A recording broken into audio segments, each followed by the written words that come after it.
if you really want intel on hunting these areas, the locals really know stuff. So if you stop, you see somebody on the side of the road, and you ask them where the deer are or where to hunt, you really get some good information.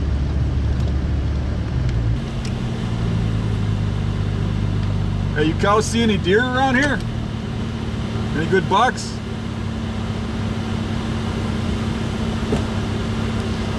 Not too talkative. Yeah, I guess they don't want to pass Where the on. bucks? They don't want to pass on their secrets. I guess we have to just go in there and find them.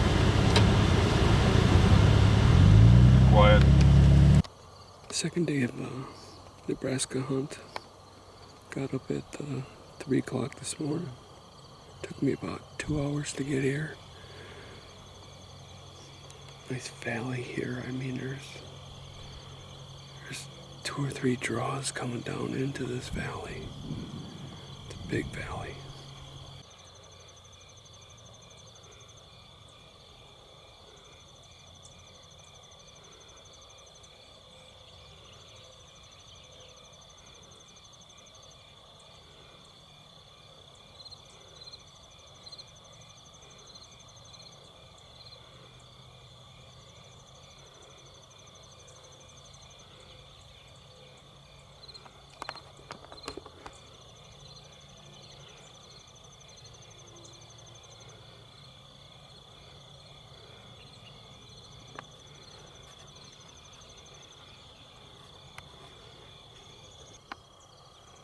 That's about 250 yards away.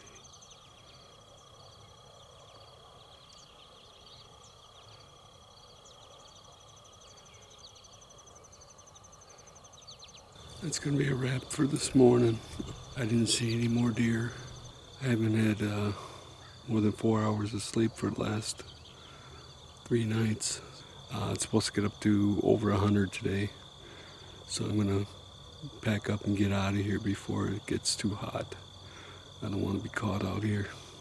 No horns. 3 doe.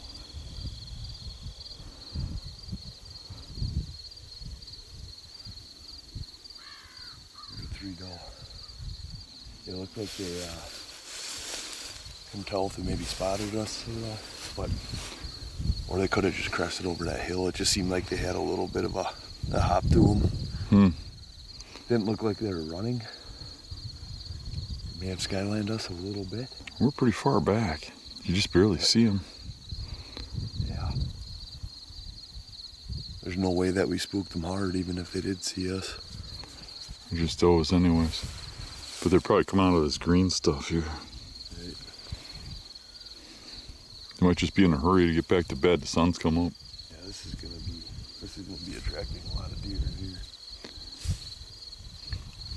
It's the only green stuff that they really have to browse on. Most of this terrain is all pines. Yeah. Not much in there. Yeah, I don't want to go too far back and kick everything, but we walk up to that rise about where they disappeared, where that tree is.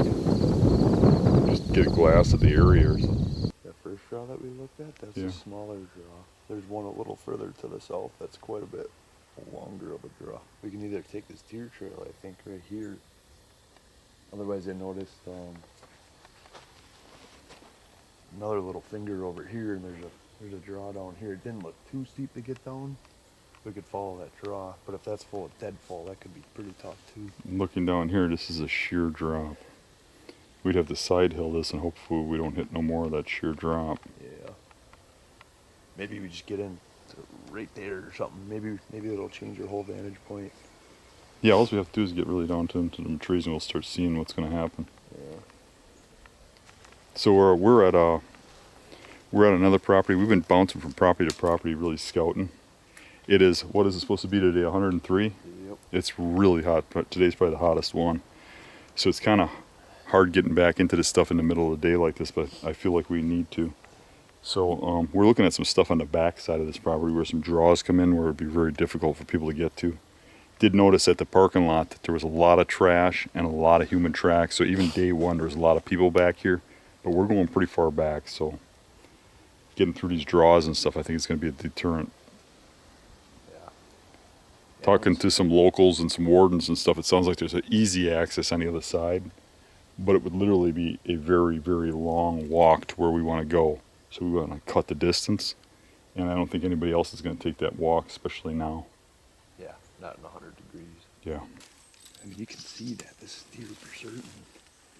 When you get down into the bottom, you can just read exactly where that trail is, right through that green bottom. You can see soil below that green stuff, and we think we're just coming right out of those draws on the other side. Right. So they're crossing through here to get up maybe to those crops. Maybe that was corn up there. It was too far to actually glass, but just maybe taking that transition out to those crops. I think there's going to be a good movement going through here like this, coming from those draws on the other side. Yep. They're probably browsing on this. I would too if I lived out here.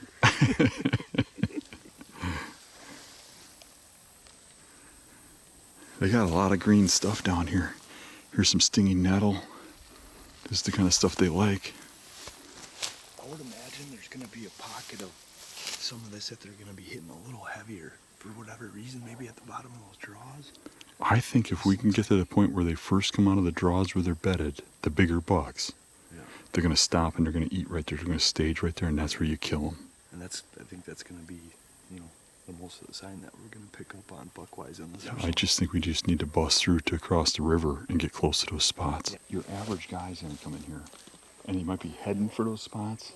He's going to get in something like this, see all these heavy trails and all this heavy browsing and stuff, and he's going to lock up here. Yeah, he might set up right here. Right, but this is just a general deer herd. Mm-hmm. The big bucks always bed specific. They're going to be bedding in those draws and such. We'll get them where they first just come out into here with all the other deer.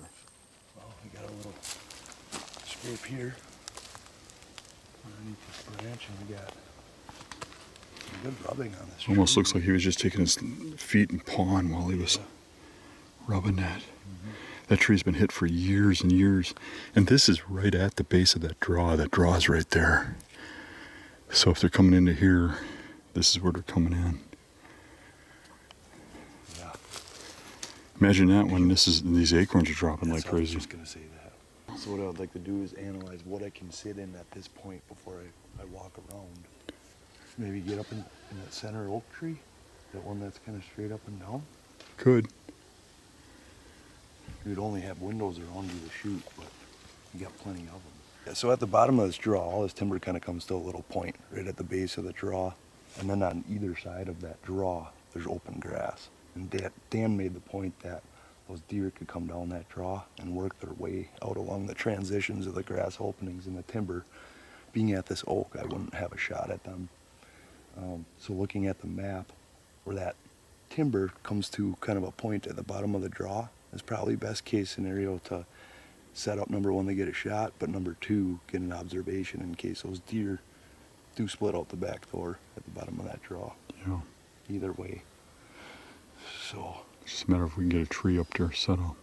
It does look like just some pines out there on the there's end. some cedars at least. I think it's worth a crack, because I think any deer you shoot back here is coming from up there. Yeah. So we got a giant scrape right here, huge. Just looking branch. There's that big rub that we're just looking at.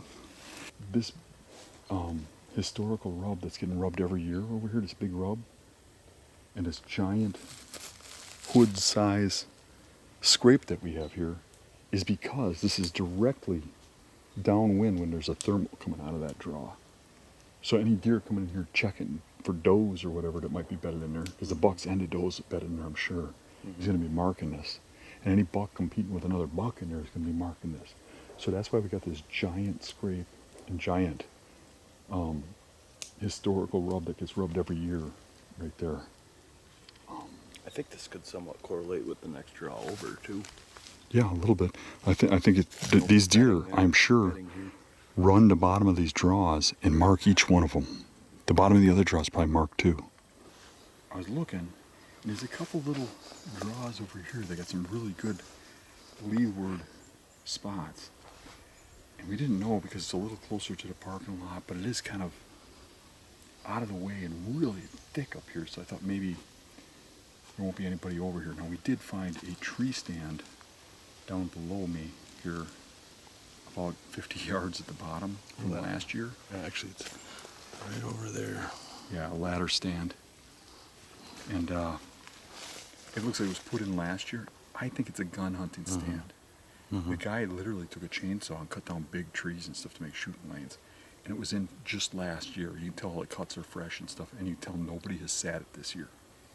Concerns me a little, but not a lot. He's down below, watching the valley. I think these deer up here, if they're going to the crops, there's good green crops that way. If you're going that way, and they're coming out of those draws, this is a funnel. So we decided to take a look at it. And we went up over here, and we got up into here, and we found a series of trails. There's 3 or 4 of them coming out of there, like this, which would be coming right from that draw. And a couple of them are really heavy with sign. So if we didn't spook anything, and if they're actually coming out of that draw, this could be pretty good. The trouble was finding a good tree, because it is kind of thick in here. We found this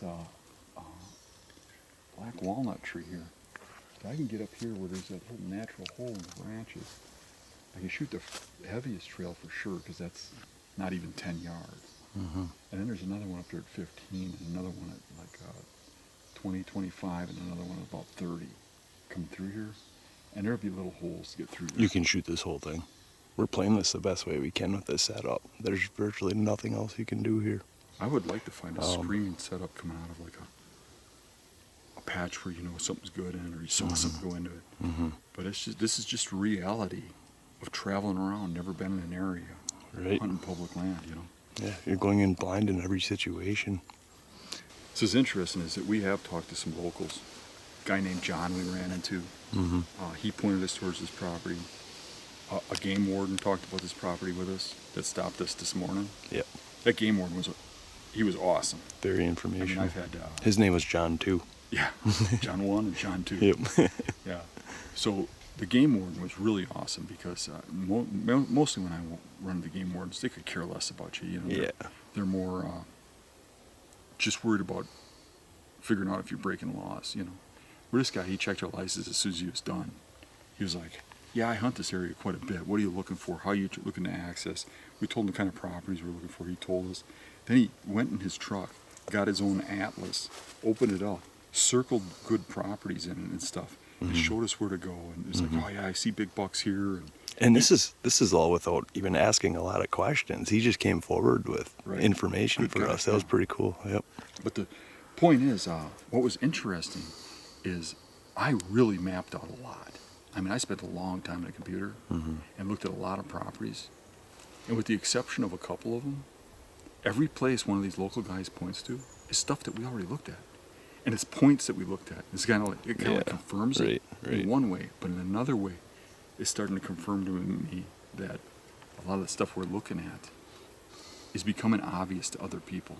You know what I mean? You do got to think outside the box, which is why, you know, that was the obvious. And your soda cans under the trees and stuff, and it's like, so we move over here. But that's the stuff everybody's pointing us to, but that's the stuff we looked at too on the map. When we get in here, then we're looking for like, not so obvious, which is this. Dan and I are just getting into our hunting spot. We're like 10 minutes out of the way. 105 degrees. And I got a spot picked. In the sun. I might have to wait this out in the shade for a little while. We'll see. I don't know if I can sit in the sun for 3 hours, but oh jeez, now look, it's going up. 106. 106.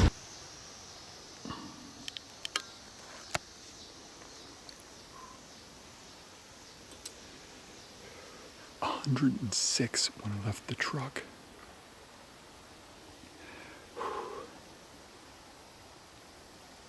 I am set up, actually, on the ground. I do not typically like to hunt ground situations, but this was all that I could really make work. One of the greatest things about the Battle of the Bows is also one of the hardest things with the Battle of the Bows.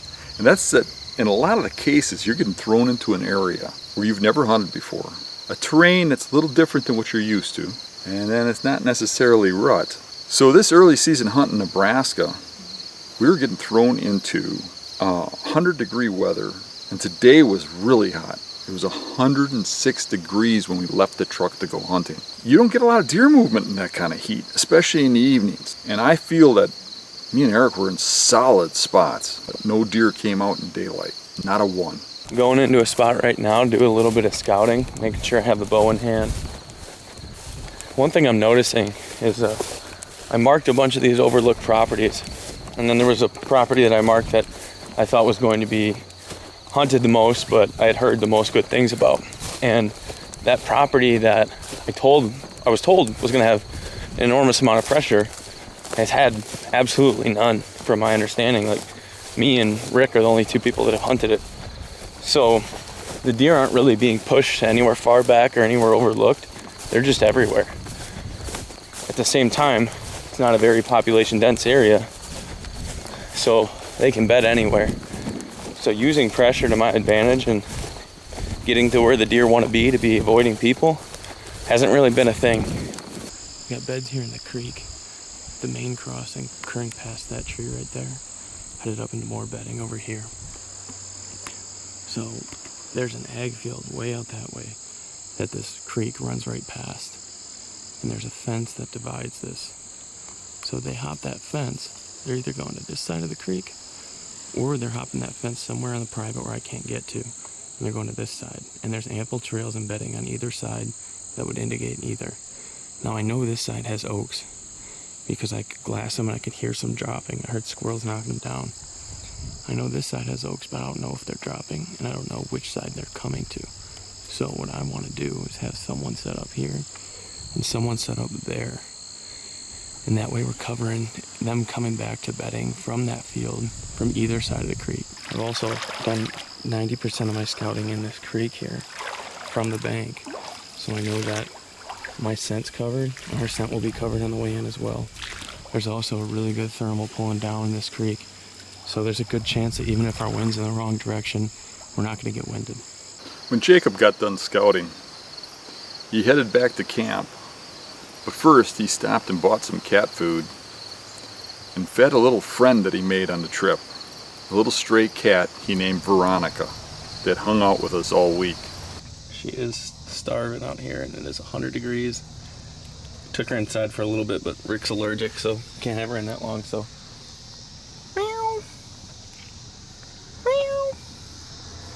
That evening, Jake went out to hunt the area he had scouted. Unfortunately, somewhere along the line his camera malfunctioned and he didn't realize it, and none of the stuff he filmed was captured. But it really doesn't matter. In a 106-degree day, Jacob didn't see much of anything either. I wandered a little over a mile out into a canyon where it looked really good on the map. Eric's much further than me. He went back another half mile or so. We're covering some draws coming out of some private crop fields. I got a glimpse of a deer over there. One lone large deer, but I couldn't quite make it out.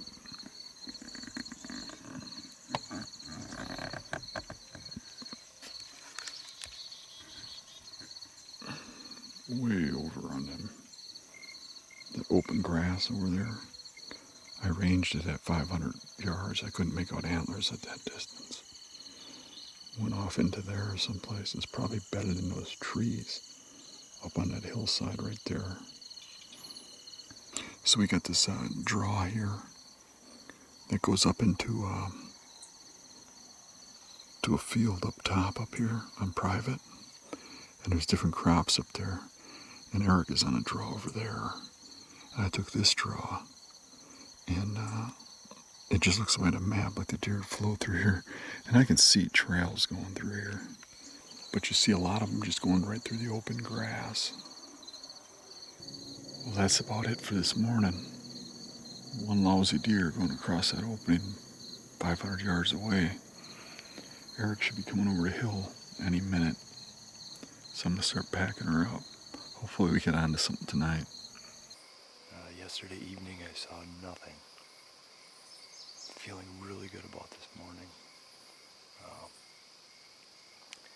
had picked out a little spot on a map that is a creek bottom. And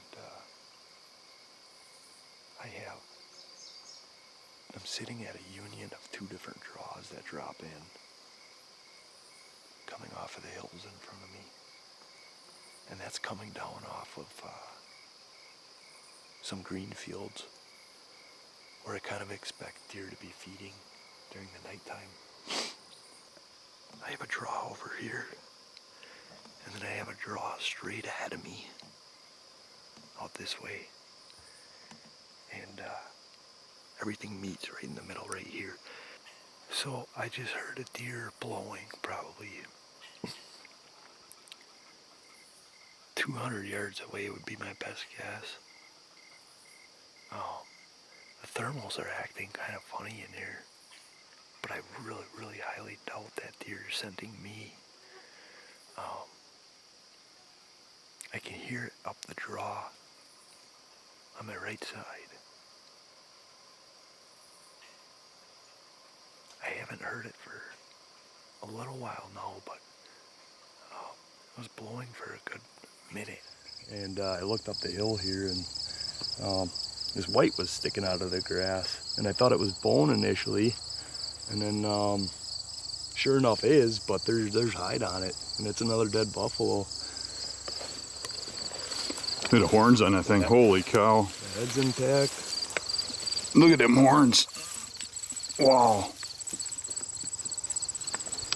Yeah, that would be neat to take out, but unfortunately we're not legal to do so. Yeah, I'd love to take that home, but we can't. That'd be cool. That'd look nice on your shed, Yeah. your new shed. Oh, is that cool? Yeah, it is. Look at the sizes. Me and Eric ran into a hunter named John, and we ended up having breakfast with him and talking about some of the local hunting properties. And he told us of a property called the Holy Land, because it was shaped like a cross when you look at it on Google Earth. And he said it had real easy, level access, and the hunting was really good close to the road. He had never seen another hunter in there, but he'd seen a lot of big bucks. And John offered to take one of us in there. And we decided that Rick was having a hard time with the deep canyons and the sand hills and the walking miles in the 100-degree weather. And Rick went over there to see if he could change his luck a little. All right, I hooked up with John, a local here in Nebraska, and I jumped this buck on the way out. He's actually still up there.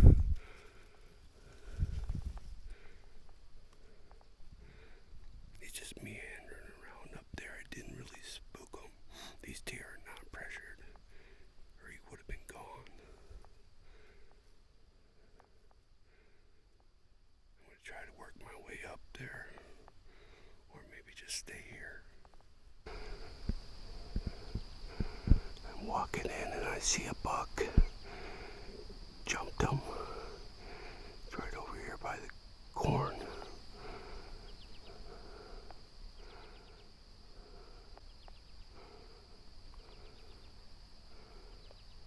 He's walking towards me. I can't believe this.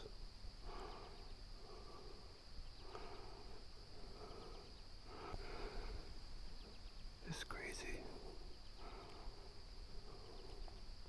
I think he came out of the corn here to the right.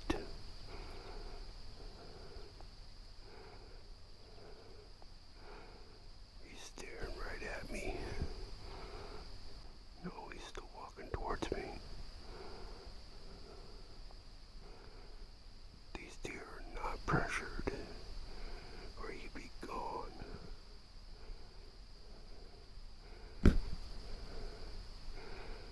I'm actually gonna get ready to shoot in case he comes closer.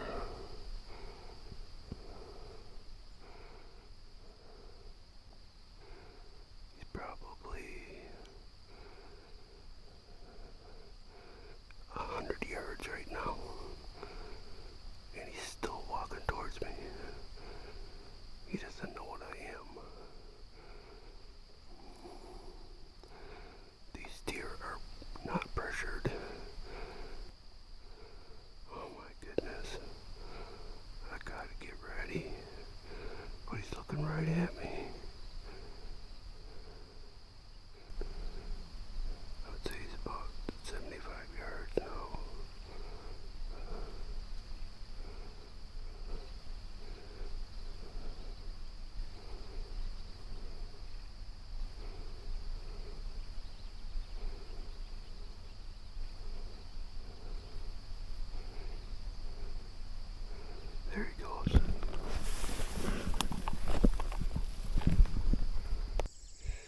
Okay, I'm out here with John. We just got done with our second day morning hunt.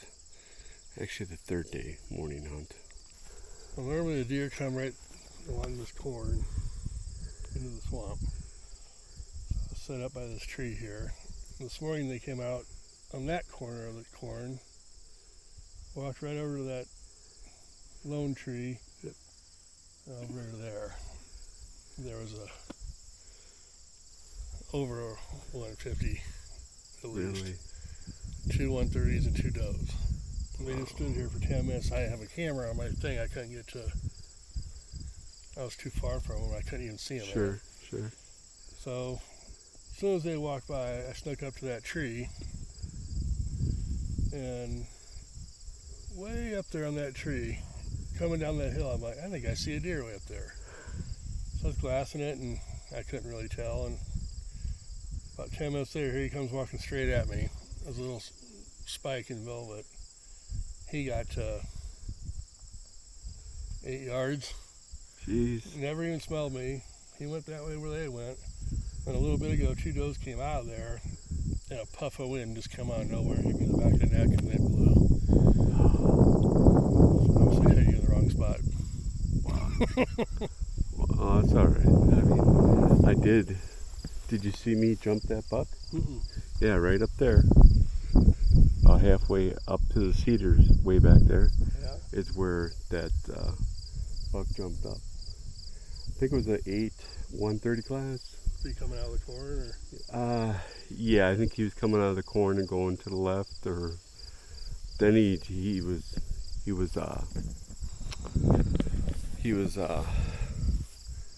kind of curious with me. These deer are not pressured here. No, not at all. Because that deer would have just split back in Wisconsin. Well, that little spike was 8 yards from me, and he knew something was up, but after a while, he just gave up and walked off. He actually at one point was walking towards me. Mm-hmm. Because he was curious. I almost thought I had to get ready to knock an arrow. Yeah. Yeah, it's like if you don't move too crazy here, they don't know what you are. Right. I don't think they see people. Yeah, they don't see people a lot at all. So, and he just walked away. He wasn't. Yeah, and the only ones that blew were them 2 does, but they got my wind perfect. I just felt it on my neck, and I counted 2. Yeah. They blew and went that way, but then a little bit ago, I saw 4 deer running up the base of some sand hills. They went into that timber there. No They kidding. were running hard. I don't know if they got into a coyote or what, but they weren't from here. They were way down southeast. That timber huntable? Yeah. What about the timber way back there? Yeah, it just goes 2 more miles that way and a Okay. mile that way. All right. So you actually saw like 4 bucks, 2 does, 4 bucks, 2 does. Well, and those whatever those were. whatever those were, and then a spike. Jeez. Unbelievable. This is a pretty aggressive display, bud. Can you get out of here? Please? This is the only road for miles. Please go. Please go. Get out of here.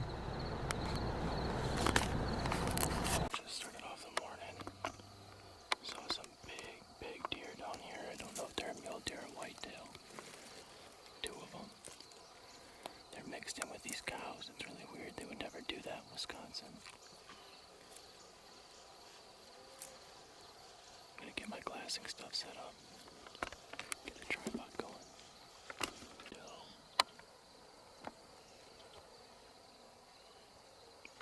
First mule deer at the chirp baby. Let's go.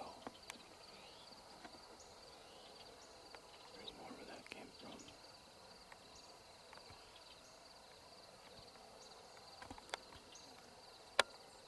She's being real cautious of these cows. And it's because she's leading the young here.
they doing?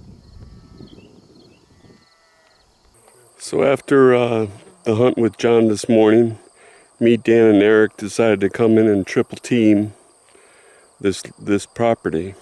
And hopefully they come out the way they did, and Ricky gets a crack. But the thought process is they could move on to a whole different property or moving deeper or whatever. But if we go in there as a group, maybe we kill them because they might come out different. Yeah. We'll put Ricky where they went in, and then we go down and stage hunt all of this coming towards the corn. And hopefully somebody can get a crack tonight at one of the bucks that we're seeing. Yeah. And we definitely are crazy. It's over 100 degrees. Oh, it's And it's the wrong wind. cold front today. It was a 101. It's not ideal wind. But 101. Yeah, actually, the wind is not feels ideal. Like it's feels like an east right now. south wind, but we're getting Feels a like, little but- east tinge, and one of the. East is not good. I think this. I think east is better than a southeast, honestly. I really do. Yeah, we're just gonna have to. It's gonna watch be. it. But I mean, we only have limited days. We got to do what we got to Yeah. do. Get in there and get it done, and then we'll go on to the next property. We'll find a way to make it work. Right. That feels kind of south, but it's swirling. It is swirling. It was this morning too. So the thing I'm contemplating is if we walk into those trees, he could be bedded underneath those willows, right? Mm-hmm. But if he's bedded back further by those willows, it would cover everything in grass. It'd be an easy shot. We're here to set up's kind of bad. So it's a matter of if we think that he's bedded there. I mean, there's a thing of like, I'm gonna say. I have a tendency to push too far sometimes. I'm gonna say we're here now. I know what you mean, but I think it's what we have to do. We're only here for a short amount of time. I think we have to go in and take and Rick, that's ultimately your call what you want to do. But I think sitting back here, Just to keep I sound would down. just If you get want to just buzz back, you're going back all Yeah. the way back. yeah, I'll go Yeah, over you there. go back there now. Yep. And I'll just take him in slow, quiet. We'll just get him set up. I'll Yeah. drop my stand here and. Yep. Sound good? Yeah, All right. sounds like a plan. Here, kill them all. All right, guys, Easy ones twice. knock them down. That's what my dad used to always say. Kill them all, the easy ones twice. So we've only went into those first trees, and there's a fresh bed here, a fresh buck bed right behind this tree. Now we didn't kick that deer out of there, but he probably laid there for a while. Yeah. He might have heard you guys leave and went up and got back further, so we can't get in here very far. Right. So any place in here that we can set up, I think we need to. Because this is a small patch. Very small. That's what I was saying earlier. Just gotta really keep the sound down. Yes.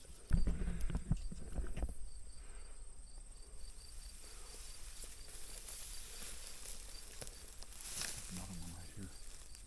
Big bed at this tree. And a big bed right there at that tree there. Underneath it.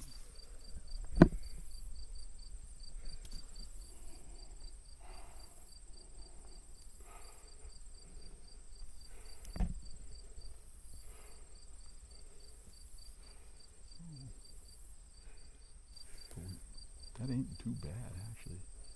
You'd have to be pretty motionless when there's a deer coming, but you'd have all this for cover, but you'd have to be standing and ready when they're coming. You're going to hear them coming. Yeah. And get right into that. Just a few feet off the ground with that back cover. Okay. You think so? I think we can't get much further. We're running into the big book beds. I think they were bedding right here for a while. Maybe when you left, they picked up and moved back further. So I think they're probably right back here somewhere close. Holy cow. That's been bedded for days. Dave's been coming back and forth in here. Hopefully we didn't kick him back, but I think these deer weren't here when we got here. If you're close to here, and I mean you walked right by here. Yeah. Yeah, I know. So I'm hoping you guys didn't hear him run. We didn't hear him run. I'm hoping they just kicked back a little. And it's possible nobody spooked them. They just got up and wandered back because they move beds a lot. I mean, once the sun's shining on them and stuff, you know. True that. But this one's getting used a lot more than the other one.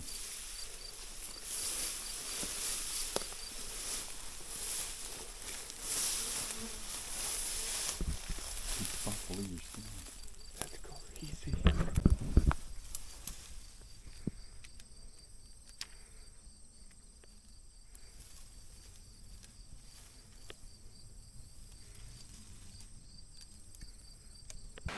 in the tree.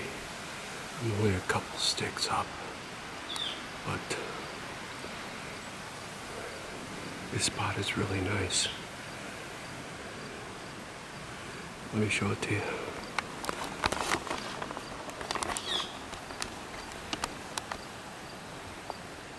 That's where the bedding is, way back. Right back there, probably 75 yards. Or they could be at the next island bedding also. We got the dead stuff out here. They could come through there, but I don't think so. I think they're gonna come in through here. Or he's gonna come in through here. Either way, I'm gonna get a shot at him. The wind is going that way. So anything out here in front is dead. We're on a new piece of property that lays out as sand hills, and then it's got just a couple little swamp pockets with some ag straight behind me and ahead of me, just a massive amounts of it. I worked my way in from my backside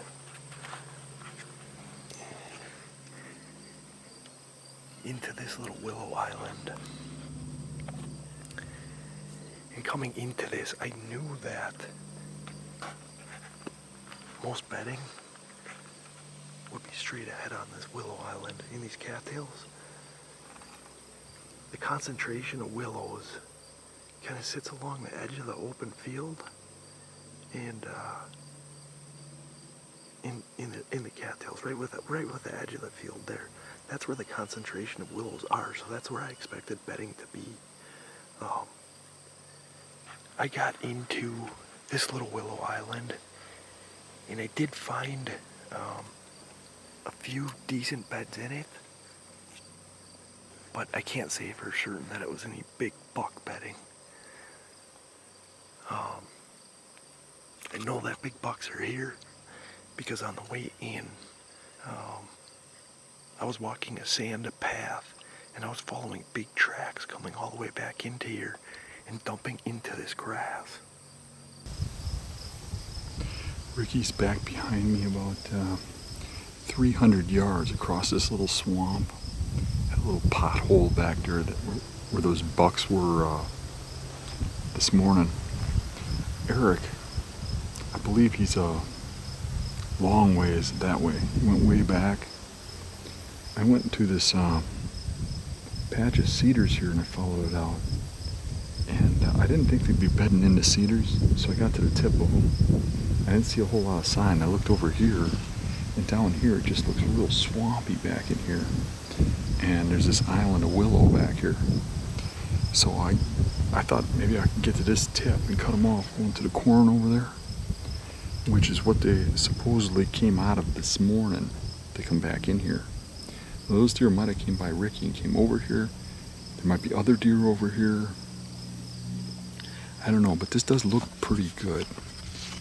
I mean, there's little holes in here all over the place for deer to bed. The worst part is there's a good hole right over there, and that's directly downwind. But we're in here and out of here, so if I blow something, I blow something. I think if there's something in there, it would have already kicked. So I'm hoping it comes from over there. And actually, the sign seems to come from over there. So I'm hoping they're coming this way, so I have it just off wind. And there's a good chance, too, where Ricky's at, he wind bumps one to me. Because it's wide open out there, and this is the narrowest point of cover. And he's got a couple of really good trails just out of range of him that are directly downwind. So we'll see.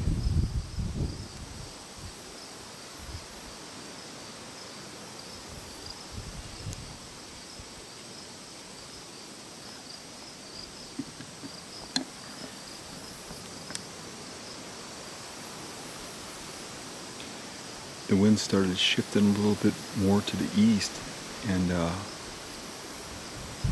large doe bumped right underneath me from Rick. So it's kind of like what I expected, but it wasn't the shooter, it was a doe. So And then I'm gonna keep my eyes peeled. Maybe another one will show up. I'd have got better footage, but I couldn't get the camera turned on for some reason. New camera. Right when I was gonna come down, I looked by the road and I see a deer standing there.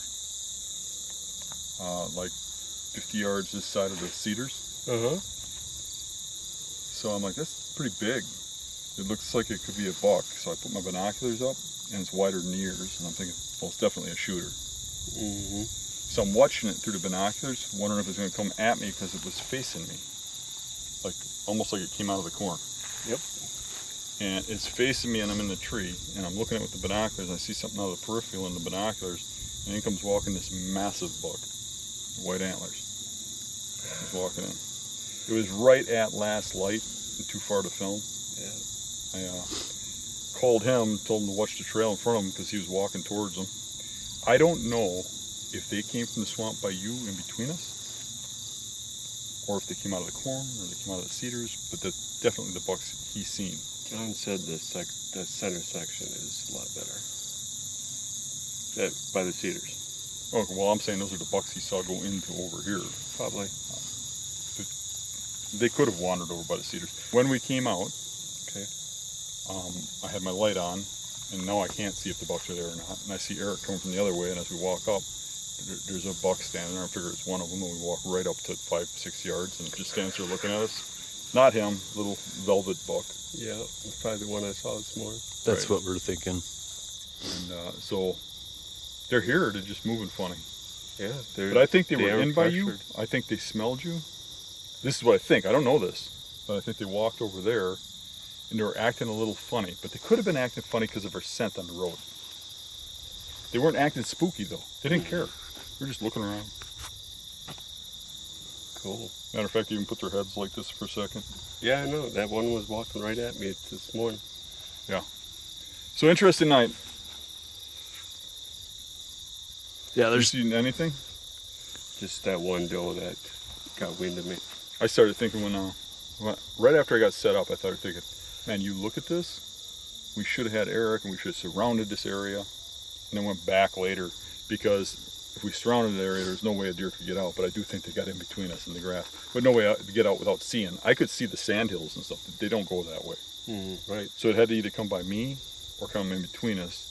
I think they came in between us. I could see over there, but I wasn't really watching. You know what I mean? It's really, I looked at it, basically a swamp area with sandhills all the way around and corn on the other side. So it's like a sanctuary for them. Yeah. You were up by those cedars this morning, so you already had a scent trail there. I had been through there tonight, I had too. and you had as well. And they're actually looking like they're going to spar and stuff out there and they're decent bucks. I mean, they're 3-year-olds at least.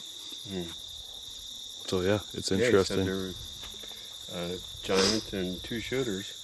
So I saw a shooter and giant. I don't know about giant, but it was pretty big. Would you have taken the first one, Dan? Yeah. And then I've been really pissed if that other one walked out. They were both shooters to me. We gotta I mean, leave. I mean, the first one was this wide. It was wider than the ears. You could see a gap on the ears. jeez. But I couldn't see the antlers until I put the binoculars on. But I'm looking at how many yards is that? Maybe 200-300. Mm-hmm. And it was low light. But when I put the binoculars on, I'm like, oh, that's a nice buck. And then when that other one walked in, I didn't need no binoculars. How close was that one though? The second one? 200 or 300 yards. We were together. Oh. Goodbye, truck. Time to get back there. As you guys can probably tell, I'm going into the bedding area at Glass today. I'm sure I missed some deer.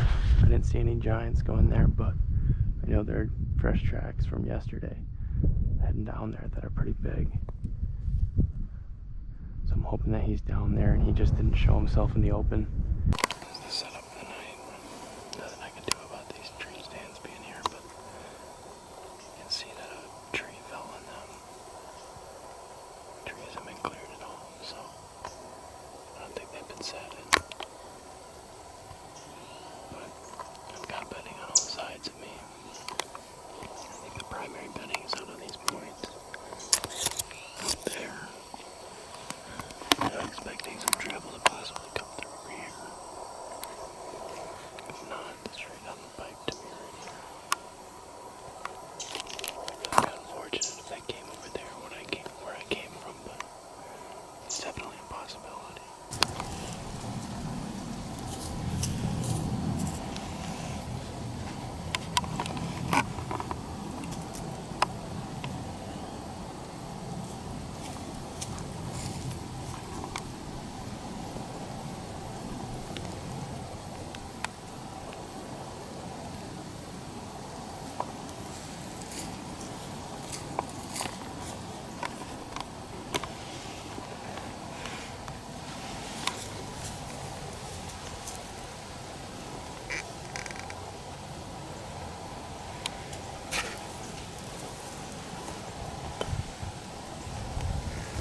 just going blind every time. And hope that we're in the right spot. It's so hot, it's really hard to observe in the afternoon. There's no point really in doing it because they're not getting up from their beds until after dark. If they're a buck of any status. The only thing I've been keying on is bumping deer, and bumping deer has shown me where they're at, what they're doing, but that's it. Or watching deer get bumped by other stuff. And you just watch natural travel in the morning, and you might as well waste your morning if you don't key in on that morning sit. So I'm here where they were moving like crazy in the morning, where normally early season they'd be moving even more in the afternoon. It's just so freaking hot. They're not doing it. It's a struggle out here, but it's a lot of fun. It's really fun learning this stuff and getting it done. It's going to be great when that bucket's a ground.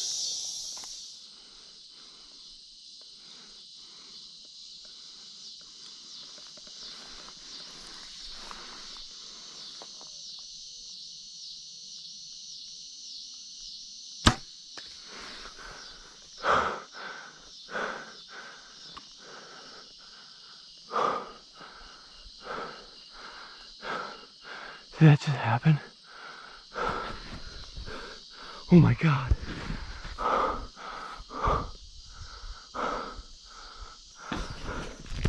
I was so discouraged in leaving. And then I jumped this buck. I guessed him at 40. I guessed him at like 35. Oh my God. What is happening?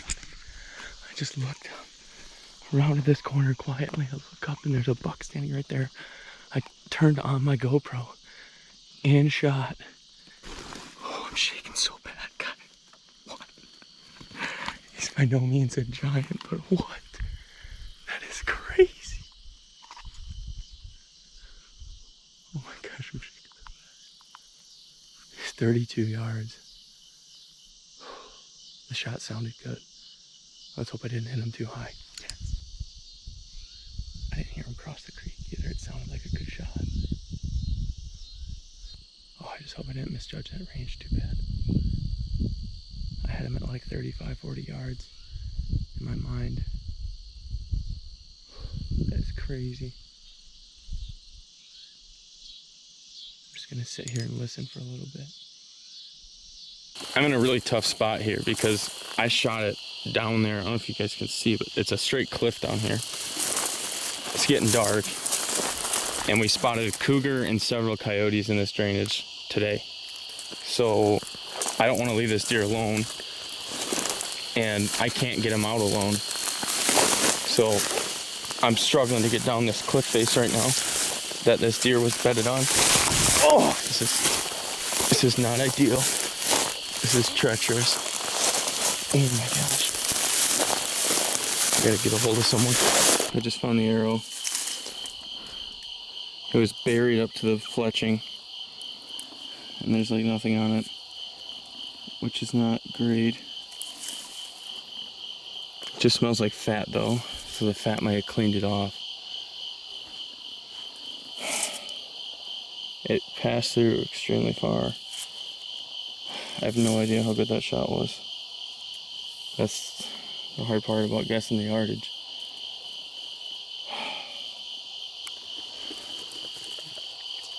Man, this is gonna be stressful. Here's the deal, guys. I can't find blood within the first 50 yards or so. I don't have any signal.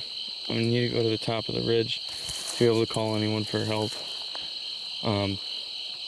It's not looking great. The other guys are all 3.5 hours away at the very closest, so we're gonna go back and leave it be. I hate to leave it be in this heat with these freaking mountain lions and coyotes running everywhere, and let the deer spoil potentially and let the deer get eaten potentially, but it's what I gotta do in this situation. If I push it, it's certainly gonna be gone and spoiled and eaten. So unfortunately, this is something I've had happen before, where the arrow gets wiped clean on fat on the way back through, even on good shots, and you know, the deer's dead 7 yards later, but you wait overnight. And it's like, there's nothing I can do in this situation. I have to wait, because if it was a bad shot and I push that deer, it's certainly gonna live and it's gonna suffer. I'm the first one up today, so I'm gonna go track that deer.